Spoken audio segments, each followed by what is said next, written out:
Is, and I will get with you in just a second. So y'all just give me a minute.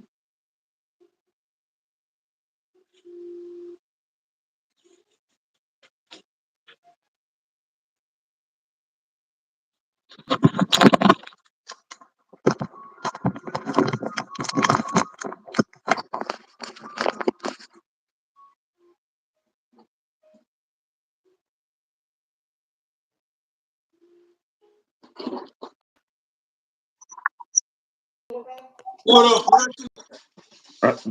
Dr. Reginald Woods. what's up, brother? Hold Not on, man. much. This camera and I having some technical difficulties. Hey, listen, I told you, man, I'm different now. It took me some light years to get on. My son had to help me. That's what's up. Hold on. I was actually working from a laptop and they said I had to do it from a cell phone. I know I was doing the same thing from the laptop, and it was telling me the same thing. Hold on a second.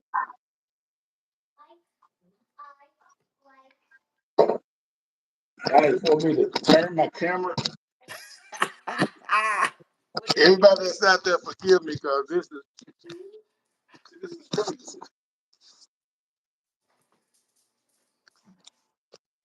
Ain't nothing wrong with that, man. You done came long way. So hey, you done came long way from a flip phone. Hold on, man. Don't talk about it. Don't talk about it. I'm not gonna do you like that in front of everybody.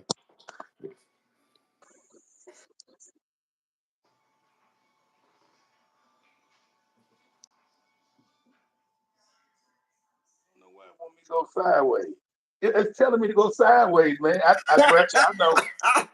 I'm, I'm gonna have to fight the system. uh, yeah, you straight up right now, so I don't know why it's telling you go I sideways. know, and now I can't hear you. You can't hear me? Hold on.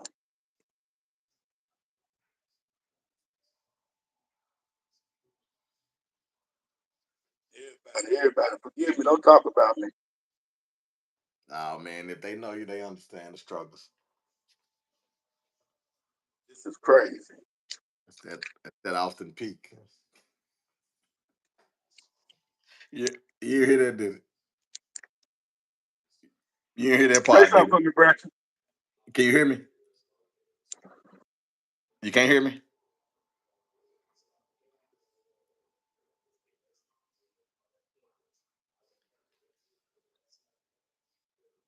You froze now. A froze pork chop.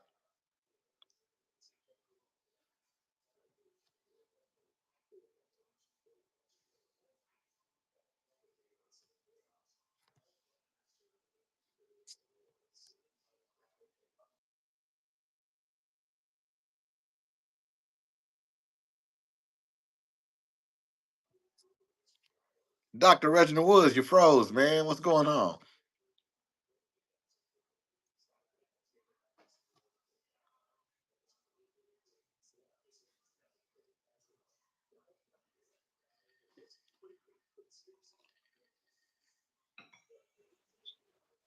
Say something now. There you go. Can you hear me now? Yeah, can you hear me? Yep. All right, we rolling now, big dog. We rolling. We rolling. Hey, We rolling. you know how I know you can hear me? How's I, that? I said when you was talking about sideways, I said instead Austin P. Education. Haters. I understand that we're gonna have haters. We're gonna have haters no matter what. All right, good people, we are going live. Well, some people like y'all been live. We're going live today, y'all. I am Dr. Reginald Woods with the R.A.W approach, and I have with me a very special guest today. Some of y'all may know him. He's a very famous man, uh, but he's a humble soul. I have Mr. Antonio Bratcher. I'm gonna have him introduce himself, and y'all, we're gonna be the next duo around here. So y'all get yourself ready, cause it's coming. All right, I guess I'm gonna give a little brief introduction. I'm Antonio Bratcher, like Dr. Reginald Woods said. I got to get used to that, Dr. Reginald Woods, Dr. Chop. And man, basically, I'm a I guess state director of residential services for a company that I oversee several residential facilities throughout the state of Tennessee, boys, girls, you name it, that's in custody and that receive treatment services throughout the state. So I just oversee several programs, the day-to-day operations, you name it, from the front to the back of the store. I oversee it all. So definitely always busy. Been doing it for several years. Started on the floor in programs, and probably done every position there is to be done in a residential program. So I come with a lot of experience when it comes to it. That's what's up.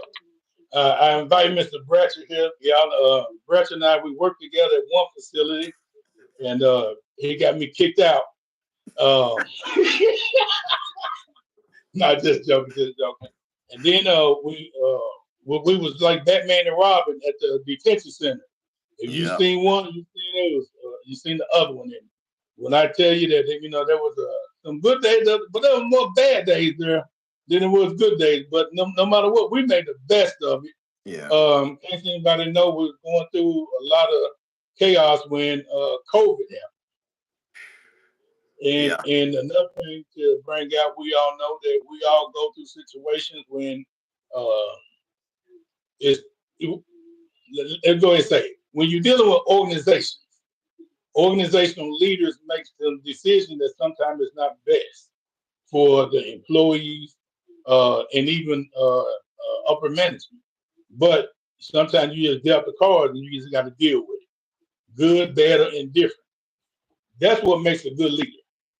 How do you deal with the, as you can say, the crap that you are dealing with, and make it better for everybody else? And so now I'm gonna turn it over to Mr. Bratcher if he have any questions or concerns, or anything that he want to address before we go all the way live.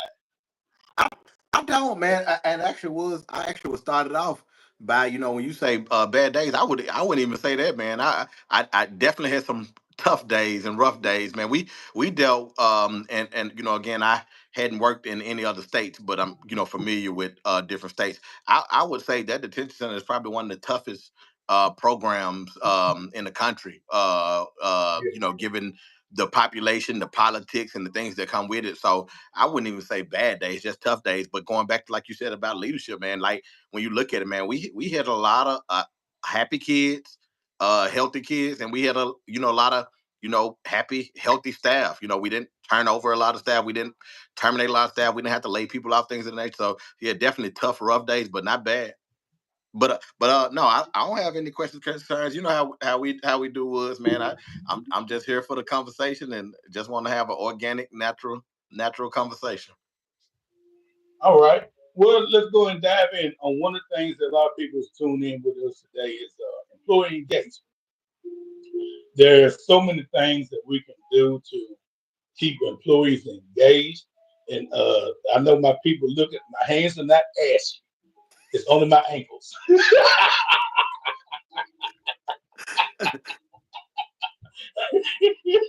No comment. Hey, hey, hey! I know you told me to make sure get a lotion in the spring, but but nevertheless, employee engagement is one of the biggest things that I did my research on. Anybody don't know, I did my research on dealing with. the turnover rates as it family service workers, and that deals not only with case manager with DCS, it deals with BHAs, with behavior health associates, juvenile detention officers. It was a gamut of occupations that covered, and it focused pretty much in the Tennessee area. But it really gave some very interesting findings dealing with employee engagement. And a lot of things that one of the first things I heard from Mr. Pratchett is when he came to me, he said, Woods, you know, people don't work for people. I mean, for companies, people work for people. And I was like, okay, that's a good one. And from that, started looking at, you know what, when these people leave, they ain't gonna say that the company did them bad. They gonna say Mr. Woods did them bad, or blah blah blah. And we had some situations like that. I mean, you get some things where people gonna get rid of themselves and they put themselves in situations. But at the end of the day, you got to do what you got to do in order to support your people.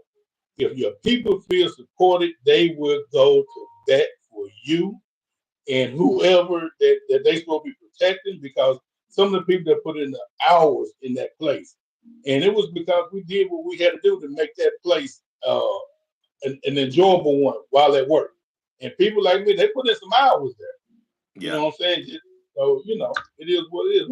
What's your idea of employee engagement? Well, was I always say that, yeah, people work for people. I mean, the company is just a brand, and I always compare work to sports. I always go back to whether it's football, basketball, baseball, whatever your preference is. But I mean, your company is no different than that logo that's on your jersey, and those companies can, they can provide uniforms, they can provide facilities, they can provide resources, you name it. But at the end of the day, man, people work for people. Like, so when you talk about, sports, man, people, they move for the coach, they move for the personnel, not necessarily the company. So when it comes to employee engagement, when you say people work for people, no matter what your field is, you got to get to know your people. You got to get to know your people, and that's a real tough one, Woods, because when you talk about boundaries and you talk about being professional and things of that nature, it can be very, gray, but you got to have the boundaries. You got to be professional, but you also got to get to know your people for who they are. And when people know that you believe in them as a person, the same way that I say people work for people, it's the same thing, that they can tell when you got their best interest, not just their position best interest. You know what I'm saying? And it's a combination. Of course, I want to get the most and the best out of that position, but I also want that person that's in a position to be the best that they can be too. And I think that's the primary start of employee engagement. When people know that you believe in them, they'll run through a wall for you. Yeah, I like that. You always use the comparison of the sports league, and I always use the comparison of relationships. Look, you already No, start no. shooting. Listen, now I'm shaking my head because of the relationships. You are right. I'm laughing about the sports, but because I can't hoop a lick. But I play sports for fun, but I'm not an athlete. But I always, yeah, use sports as a reference, and relationships. You're right, but it's the same. It's really the same thing in one. It's the same thing. I tell you, Hmm. man, you put just as much time in at the workplace than you do in your relationship. Yep, yep. And More, people actually, more. always and more. Hmm. And we I come to a situation where people be like, Mr. Woods, I'm dealing with this right here at work, blase, blase, blase. And I'd be like, okay, I understand what you're saying, but now that we got that, let's identify what it is, okay? And then they find the most difficult. It's like it's difficult. They can't think outside that box. And I said, okay, well, let's slow this down and let's think of it like this. And the reason I use relationships because everybody gonna have one some shape, form, or fashion. Hmm. And I said, if you was in a relationship, how would you handle this relationship? And then they would go and they start talking, they come up with the plans and everything, blah, blah, blah, blah. Yeah, I said, now, flip it. Hmm. And they'd be like, oh man, I never looked at it like that. It's the same. It's the Majority of same. the time, it's the exact same. You got to come up with a strategy. You got to come up with, I mean, what that plan is going to look like, and you got to implement it. If that means Yeah. that you're trying to become the best employee possible, you got to put stuff together to be that employee. If you're trying to move and make, to be promoted, You got to find a plan, move Yep. that plan, work that plan, and watch as you identify these steps, they become successful. Yep. I was explaining with someone about employee engagement. You want to tell them about that time that you took our little room that we had where we had our meetings, and how you changed that and made it a very inviting place for people to take a break, because everybody was trying to leave all Yep, yep. But again, Woods, man, you said it, man. When you're at work, you are at work more than you are at home. You know what I'm saying? Because think about this: when you talk about time, when you subtract now to average people, people like us don't sleep, but the to time. average Yeah, people who actually sleep, 6 to 8 hours a day. When you remove those 6 to 8 hours, man, you definitely are at work way more than you are at home or at relatives' house and things of that nature, whatever.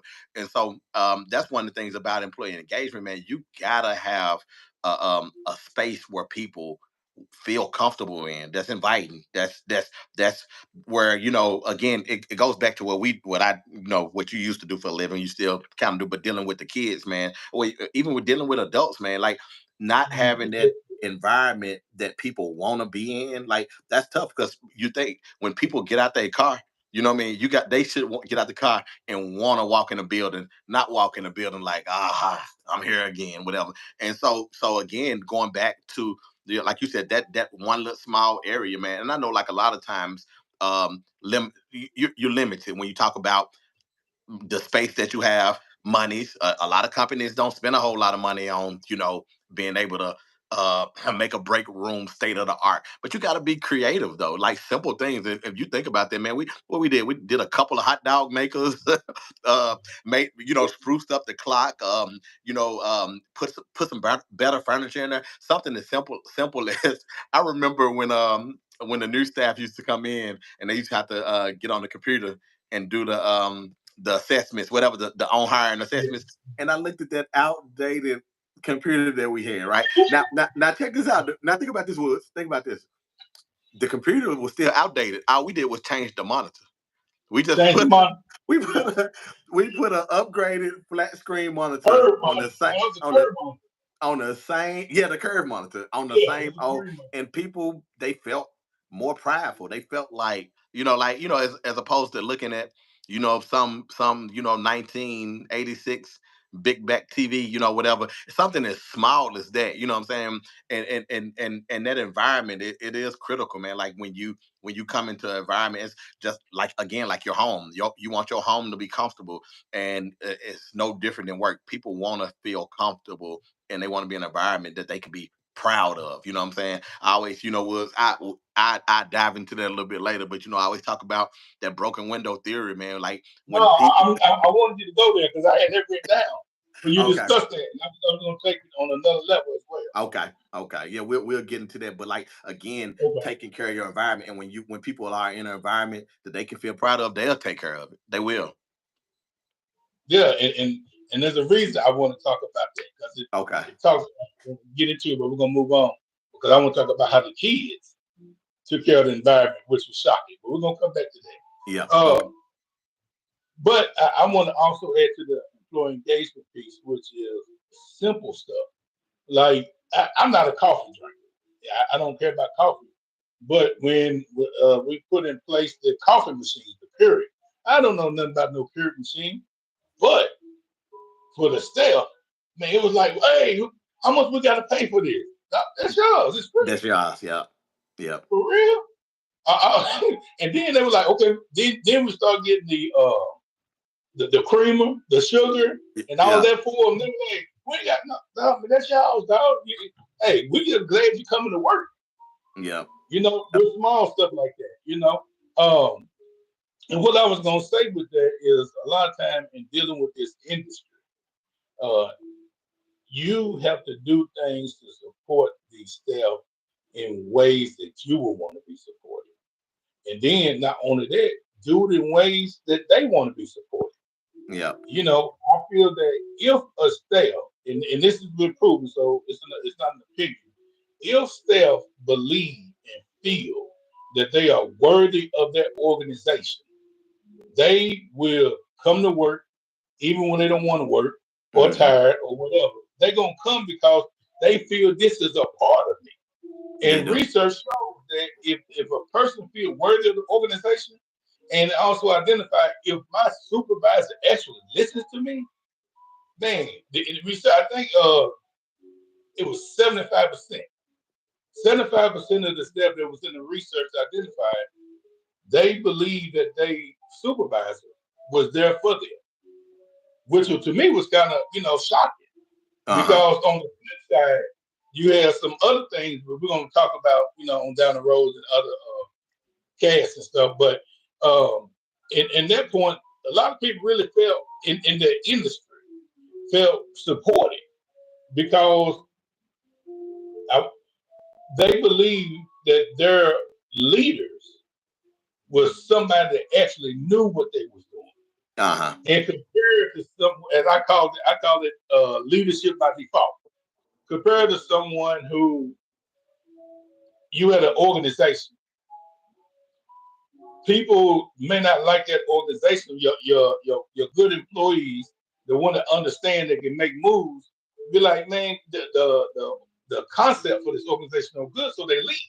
Yeah. So after all your qualified people that has the ideas leave, now you left with a staff that probably would never been promoted, but they get promoted because hey, they've been here 10 years. We need somebody in the position. I call it Mhm. leadership by default. What is your perspective on that? Man, unfortunately, was that happens across the board, with the same scenario that you just described. Also, even when it's people that's coming externally, that's applying externally to come to the programs, we end up putting people in positions by default just because the salary wasn't, you know, good enough for somebody that actually was qualified. We just didn't have the negotiation power to get the person that we wanted, and we always, when I say always, more than not, put people in leadership positions that really wasn't our primary choice for real. We went with the best person that we had at that point in time, whether it was an internal promotion or an external person that just was willing to stay within that salary range that your company allowed you to deal with. And that's a big part of the problem, man. We have a large majority of our leaders in leadership positions that are not qualified. That's one, and I want to be clear. That doesn't mean that they don't need to be in a position just because you ain't qualified, because you got to start from somewhere, right? That's But right. we don't give them the training, the resources, and the teaching, and all the things that come with it to build them up, to actually get them to where they need to be at. So you do have a lot of organizations that have people in leadership roles that are not leaders.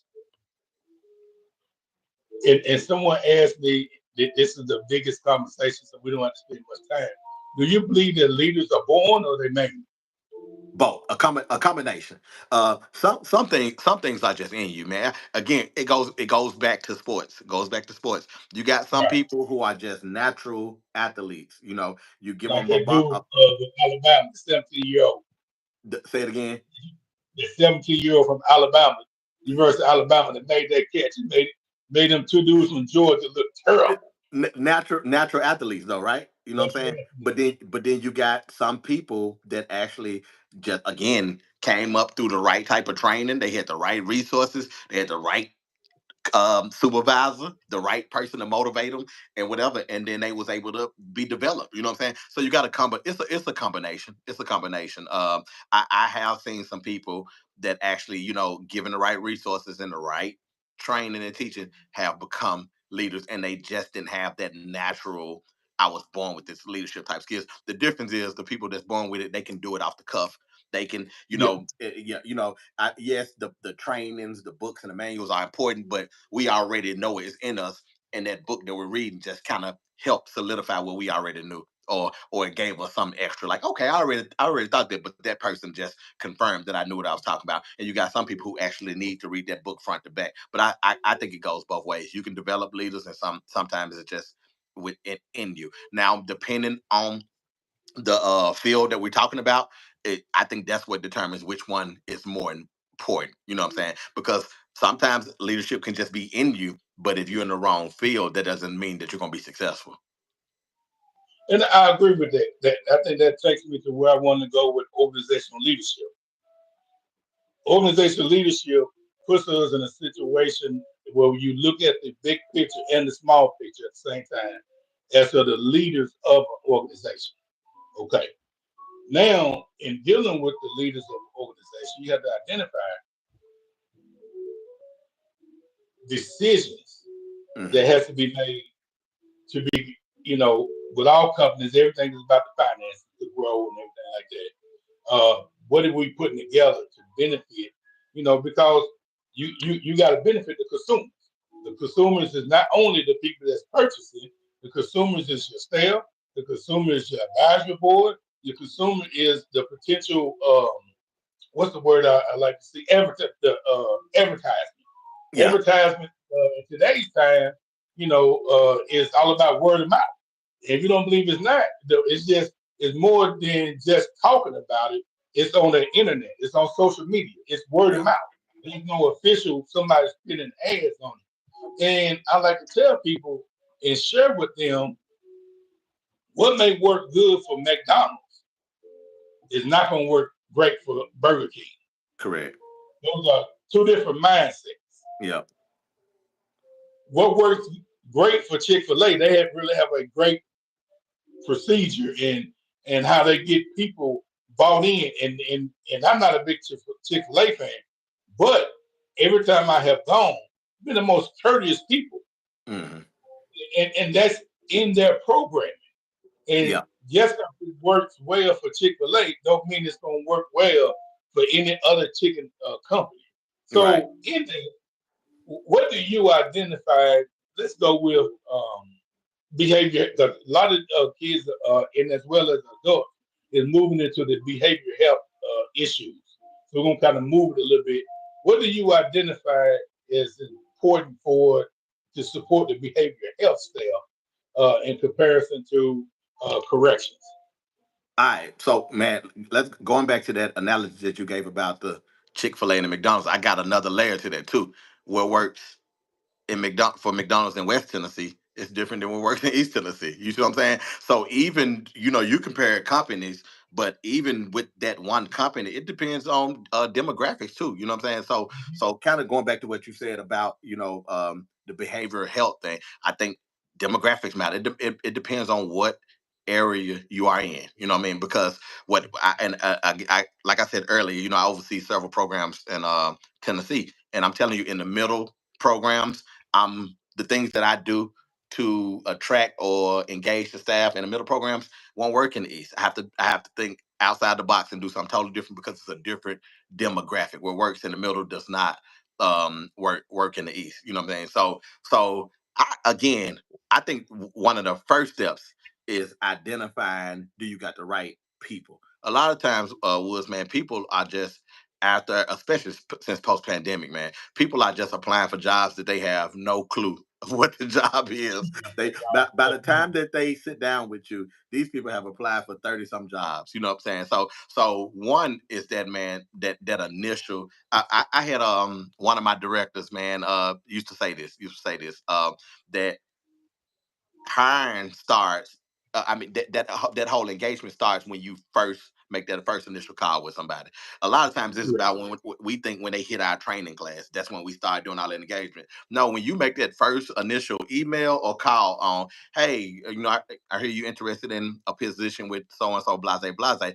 That's when the engagement started right there. That's when it started, man. And again, that's when you truly can identify or begin a process of identifying is this person truly a good candidate? Not and going back to, I'm gonna still offer you with the relationship. A relationship is two ways, man. It's not about do they want to be in a relationship with you, man. I mean, Right, do you want to be in a relationship with them? It's about do they want to be in a relationship with you too as well.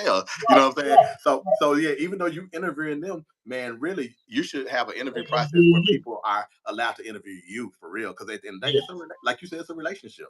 And what if when you figure that piece out, that's the beginning of a relationship. I'm piggybacking off of you. Y'all see how to make the doctor happy, man. Just say his words, man. Now he think he's smart, man. What do you see? No, but to holler at that right there.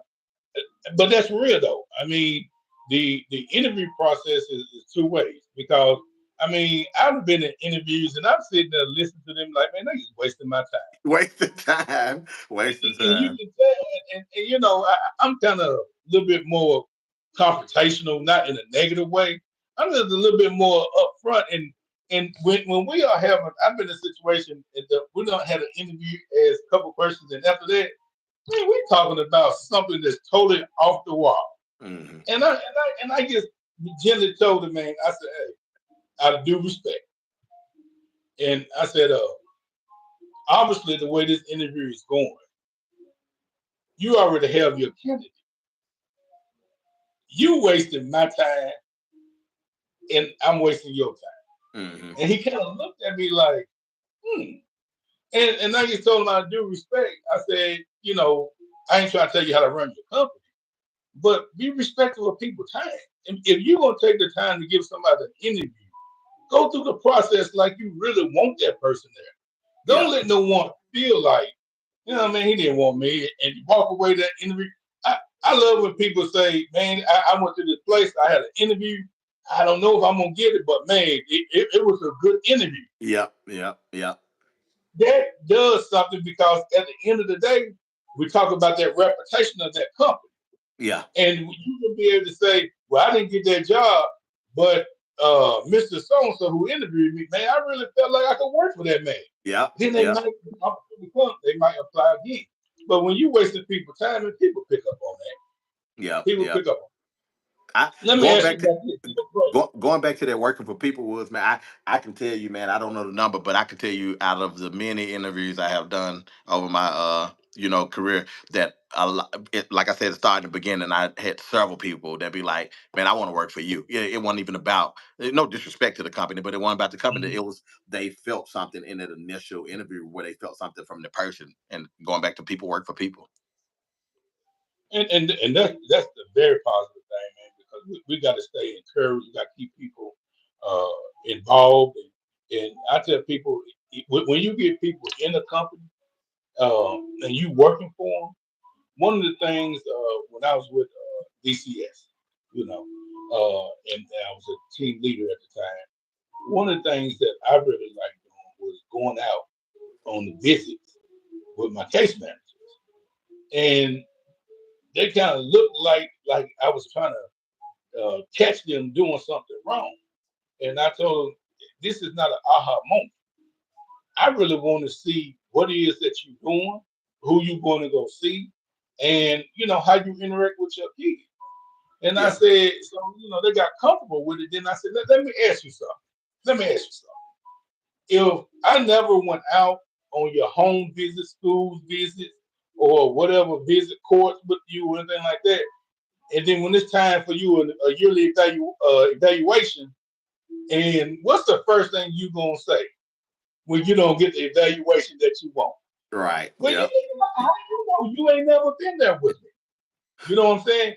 And it was so crazy. They got so comfortable to the point that I went out with them. They were like, "Hey, Mr. Wood, we got to go so and so. You want to roll?" And I'm like, "Cool." But on the flip side, in an industry like that, especially going to go see kids, if you're not careful, the kids gonna believe they know that caseworker more than they know you, Yeah. and they're gonna protect that caseworker, even that caseworker ain't seen them in 3 months. They're gonna protect that caseworker. So now you are in a liability because you are in a situation and you signing out on the stuff that they doing.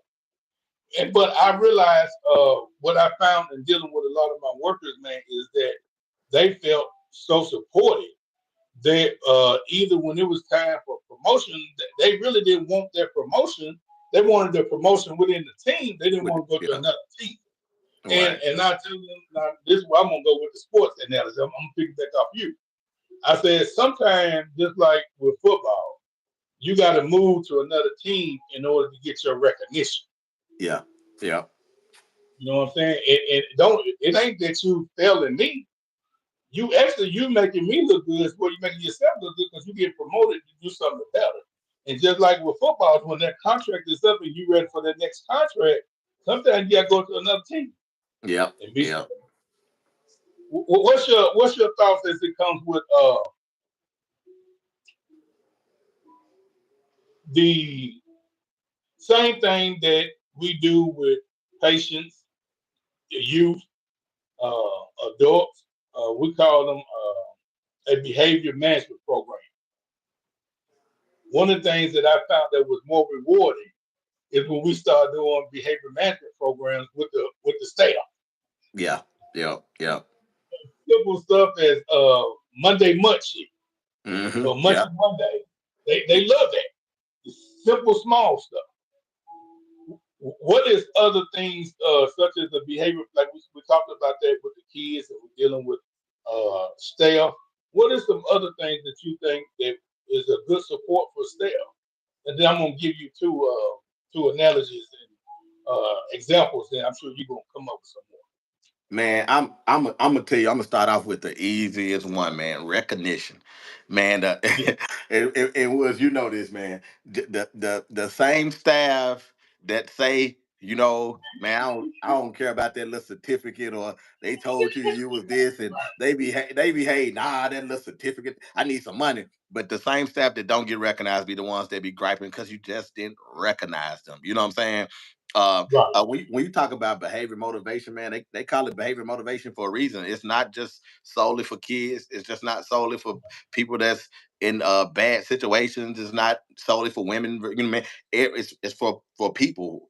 People have behavior. So I think any type of behavior motivation system that is needed when you talk about employees. You know, it's so easy for me to talk about it because that's what we cut our teeth on dealing with kids is having behavior motivation systems, you know, throughout programs. But you know what's so funny was, man, you know, now that my kids are my daughter is about to be 6, my son about to be 12. So I got a elementary kid and now a middle school kid. Man, they got behavior motivation system throughout the school system, starting Yes, at starting at Christian daycare on up to private school and public school. Behavior motivation systems are throughout the school system. And these are, you know, kids that are not in trouble. So hell, in my household, I have to run a behavior management system. Now, did my parents have to do one with me? No, but the times are different now, and kids are sharper. They are, you know, much more in tune with their feelings, and it's the same thing with our staff, man. I don't know, you know, if this a whole post-COVID thing with, you know, people being more in tune with their mental health and yes, crises and things that are going on in the real world. But again, going back to that engagement part, man, your staff that you have are going through real life crises every day, man. I'm telling you, you would you and this is just not the floor level, lower level staff. You know what I mean? I'm coming out from management on up, man. You'll be shocked at the high percentage of people that are living check to check. Being short 6 hours on your check can cause somebody to lose their whole house. You know what I'm saying? And right. again, being engaged, knowing what people are dealing with on a personal level, and you expecting them to come to work and produce as if nothing is going on in their personal world. That's where that behavior motivation system come in because people need more to look forward to than just the check. That's so easy to say, man, you get paid every 2 weeks or you get paid every week and that should be enough. But it's really not enough. And I'm telling you, recognition is one of the simplest ways of making people feel appreciated. A simple certificate saying, you know, employee of the month, staff of the week. Great.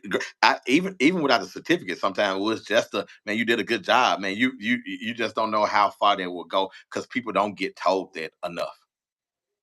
Yeah.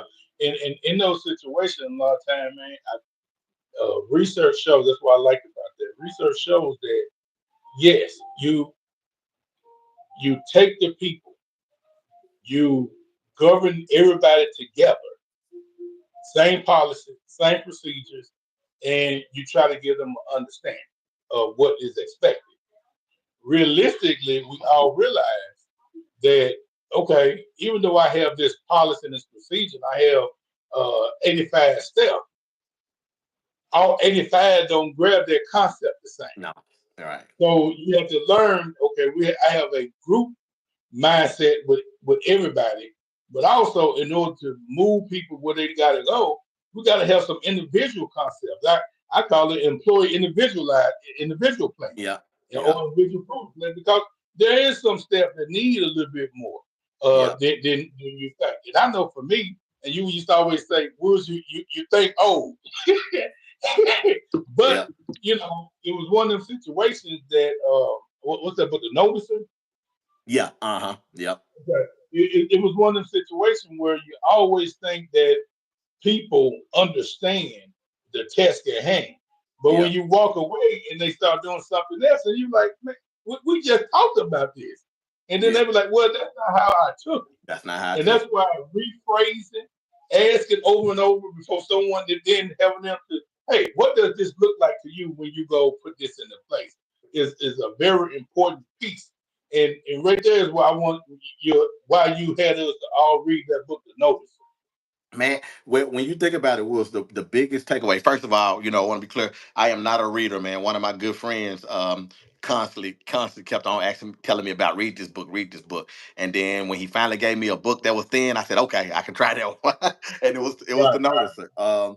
Noticer, and man, and that whole book, when you think about it, it's about perspective, man. It's about perspective. You know what I mean? That book, every chapter just gives you lesson after lesson after lesson on perspective. And what happens was is that we as leaders, again, we don't learn how to look at things from different perspectives. We want everybody to see it the way that we see it.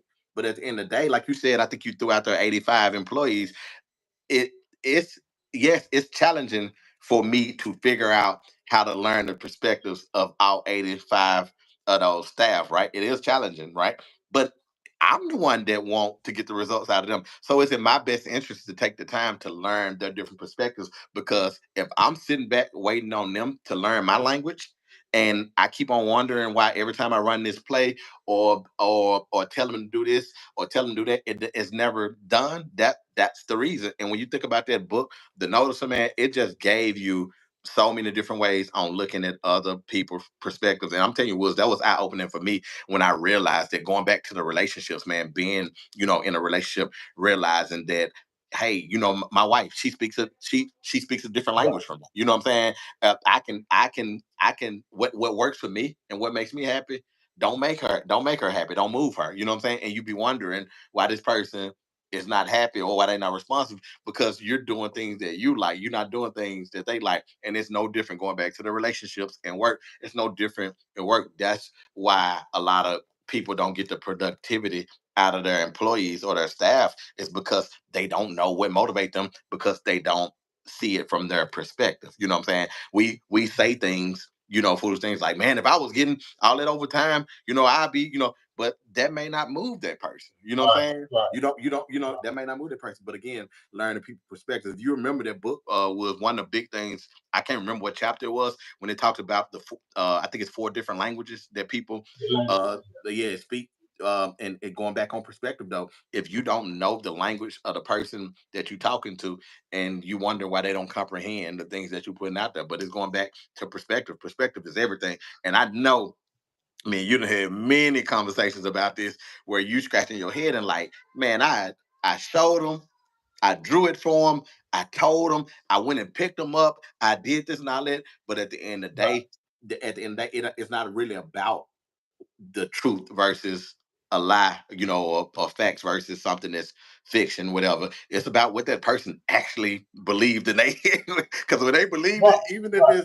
even if it's not the Because truth. that's the truth. That's the truth Yeah, to them. yeah, yes. Right. And the difference is, when you talk about staff, was you talking about 85 staff, that one person that this is their truth, they got more influence over, 15 of those 85 than you got. You know what I'm saying? And then you wonder how, people have silos and have many programs or companies up under them, and you don't even know why people moving that way, because you just can't figure out the perspective of somebody who got a lot of influence over the people that's in your building. And the perception thing is one of the things that I continue, at the corporate level of talking to different organization leaders, in order to keep their staff involved and get them to do, like how we used to do searches and stuff like that. We had what is called, people they do, in the behavior health facilities. It's not necessary that they're doing searches to catch contraband, but you're doing searches to make sure people are safe.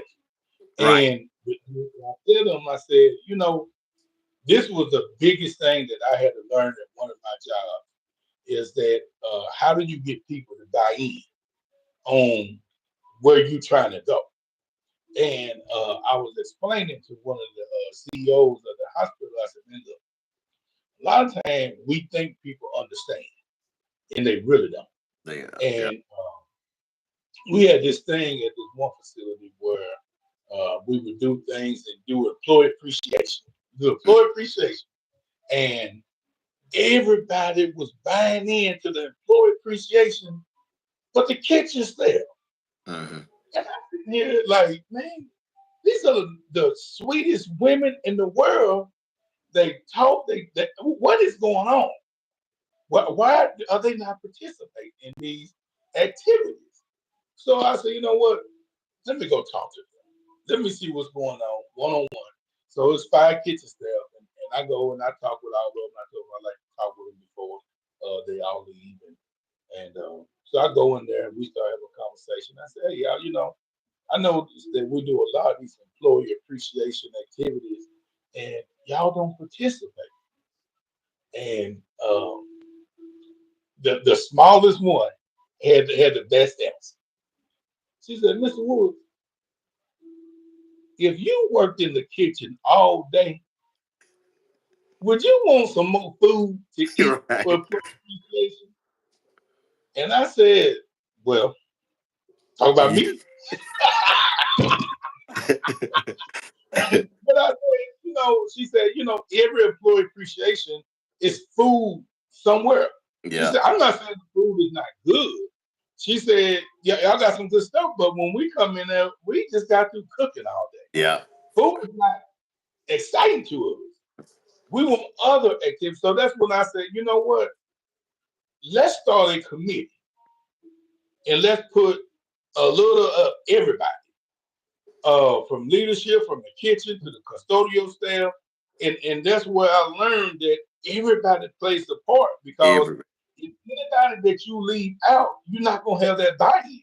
You're Just not. like you said about that little organization within the organization, Yeah.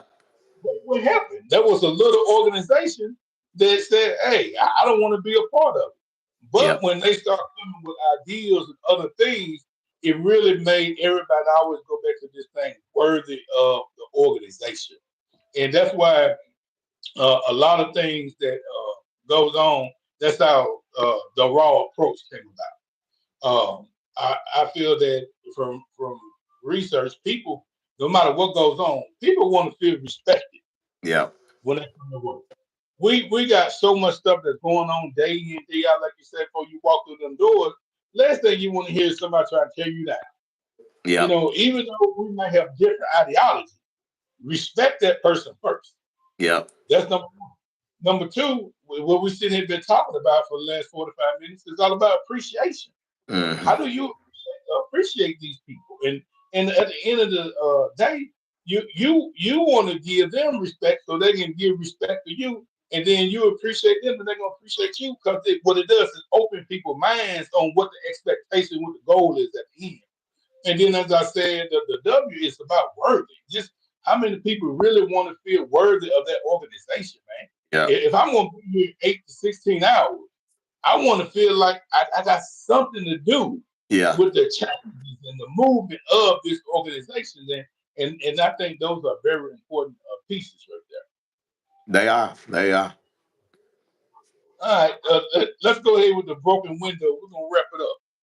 We're gonna talk about the broken window, man. Yeah, talk about the broken I used to always talk about the broken window and the way that it was presented to me. I think this was a supervisor I had that was from I think he was from Pennsylvania, man, a good guy, and he talked about the broken window theory. And forgive me if I'm quoting it wrong, but I think it came out of New York, and it was something that was started by law enforcement, and it was their way to crack down on crime, right? So window.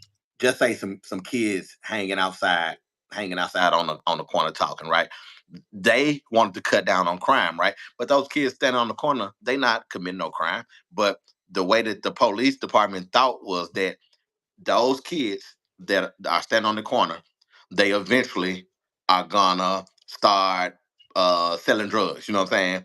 Then the which is and you talk about the crime, the level of crime just keeps going up. Then those drug sales gonna end up leading to assaults. You know what I'm saying? Then those assaults are gonna end up leading to murder, right? So what they did, they call it the broken window theory. They treated low level crime like high level crime. They looked at somebody loitering, you might as well hit it with a hard fist, just like it's murder, right? Which was a negative reason on how they was doing it, and they was calling themselves cracking down on crime, and they was, again, enforcing very strict policing practices on things that really want high level crimes. The way that it was taught to me, going back to organization, was, man, we got to look at like everything in our facility. We got to look at it from the broken window aspect. So like something as small as a piece of paper on the ground, Yeah. right? You know how I am. And You people know who people did that. probably be like, man, you making a fuss out of this small piece of paper. But like going using that broken window theory, that one piece of paper on the ground, if you ignore that, that's gonna lead to somebody else dropping another piece of paper on the ground. You know what I'm saying? Yeah, and then next thing you know, that's gonna lead to that chair. Let's talk about that conference room that we talked about, that we upgraded. A Right. broken leg that's on that chair. If you don't fix that broken leg on that chair, next thing you know, it's gonna be another broken leg, and it just continues and continues. And within a blink of an eye, you will see a whole environment that is no longer inviting and comfortable. And you'd be like, when did that happen? And then how did it happen? And that's where we started, like, really, or I really started pushing this whole broken window theory. When you see a broken window, you have to fix it immediately. You know what I'm saying? And I think that was a, man, especially with the type of work that we did, or that I currently do, man. Like when you have employees, and when you talking about environments, things are gonna break. People are not going. Everybody not gonna follow rules. We talked about let's use the coffee machine, the Keurig machine. Which, why you Yeah. wasn't a big fan of the Keurig machine, because you didn't drink coffee, and you didn't understand why the hell I got to keep cleaning up behind these people. You know what I'm saying? But if if you left, one coffee pot out, it's gonna turn to two. You know what I'm saying? It's gonna turn to three, and ultimately, what's gonna happen? We're gonna take the coffee machine away, and the coffee machine is not the problem, because the coffee machine is actually making employees want to come to work, and they making them feel appreciated.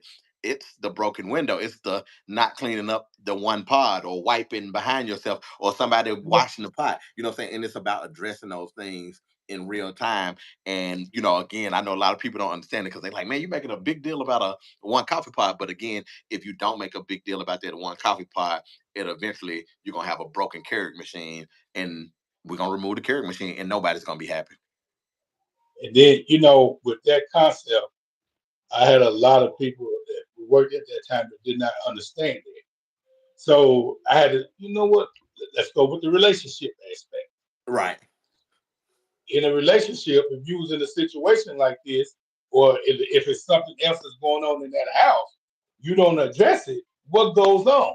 They're Yep. like, well, it's going to get bigger because I'm ignoring it. I Yep. said, that's the same thing here. It's no different. Same If you concept. see an issue and you ignoring it, it's not just going to walk away and stop. I said, think about a leaking roof. The roof is not going to stop leaking just because it's not raining. Yeah. It might Yeah. have water that's been sitting there and it might still leak. But what's going to happen is if it starts back raining again, it's going to start back leaking even more because the hole is going to get bigger. And what I like with that whole concept is that when you start having people, kids, adults, that really buy into that understanding of what actually can come out of it. I mean, you know how it was when we took over the detention center. Man, it looked like Cabrini Green. Yes. Yeah. Yeah. Cabrini Green. But Yeah. once we finally got everything approved, no matter how it happened, once we finally got everything approved for the place to get painted, man, the kids started to be Change. like, hey, man, don't write on that wall, man. Yeah. Don't do it. We got to paint that if you do that. And that's the piece that goes in, is that goes back to that ownership. Yeah. Everybody, no matter what you do, whether it's a patient, and that, because I deal with patients at the hospital, whether it's a patient at the hospital, whether it's a someone that's in corrections or whatever it is, whether it's a group home, whether it's a residential setting, whatever it is, everybody wants to feel a part and appreciated at that moment in time. Yep. And some people call it the golden rule: do unto others as you have them do unto you. And I take it back to up one level. I like our upgrade stuff. Is my upgrade is no, do unto others as they want done unto them. Yeah. Because Right. sometimes the way you want it to be done is not how they want It's it to be not done. You know what I'm saying? facts. Big facts. Big facts. And a lot of times, again, that's where that perception that you said, and you thinking in your head, man, I do this, I do this, I do this. Why is this person Right. not pleased or happy or not producing? Because you're doing what you want done, not taking the time to figure out what they really want. Yeah. All right, y'all. If y'all have any questions, concerns, comments, leave them. I will get with you all about our next time that we will go live, and as well send us comments, send us anything, or even topics that you want to discuss, or even some answers that you are looking for. We got you. Also, be mindful. I have had a lot of people that ask for some one-on-one counseling techniques and stuff that they can be done into an organization perspective. Coming soon, I'm going to have an opportunity for you to book appointments. It'll be 30-minute appointments, and we will go from there. I want to be able to offer, along with Mr. Fletcher, to give you what you need in order to help you move yourself as an employee or move yourself as an organizational leader or do whatever it takes to bring everybody together as one. That's the goal, as one. So, as always, that's Antonio Bratcher. I'm Dr. Woods, and you have just been hit with the raw approach. I'll let you know. I will appreciate it, man.